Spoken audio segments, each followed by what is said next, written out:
Adesso è il momento di Andrea Sbarra, eccolo qua, viene da Napoli, e con A fede mamma. Ma non ti serve a te la poesia, giusto? E allora ti serve? Ah, ecco qua, vai. Buonasera. Non me ne scappa. Io ho scritto questa poesia pensando a mia madre e dal fatto che lei sia riuscita sempre a venire fuori dai momenti difficili grazie alla sua incrollabile fede, che poi si è rivelata essere la sua forza.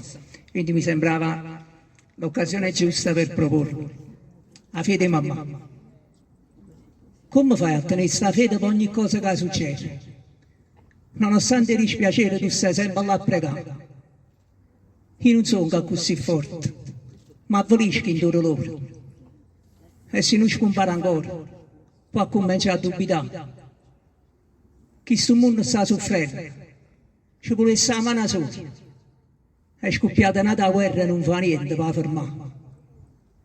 Ma tu dici è colpa dell'uomo, che si perde appresso il male. Soltanto si sa per strada. Non ce l'hanno mai ascoltato. E tu dai grinda a voce, come è grande chi sta a morire. Chi ci credo veramente, si domanda non si fa. Vire cose che non vedi, si è pace tutto attorno, pure quando schiariorna. Un miracolo è per te. Non l'hai detto tante volte, a quando ero piccolino. Una preghiera a Gesù Cristo mi faceva sempre fa. E è così che mi è cresciuto. Quanta fede che hai tenuto. E ancora oggi, in tuo scuro, tu una luce la sai trovare. Grazie.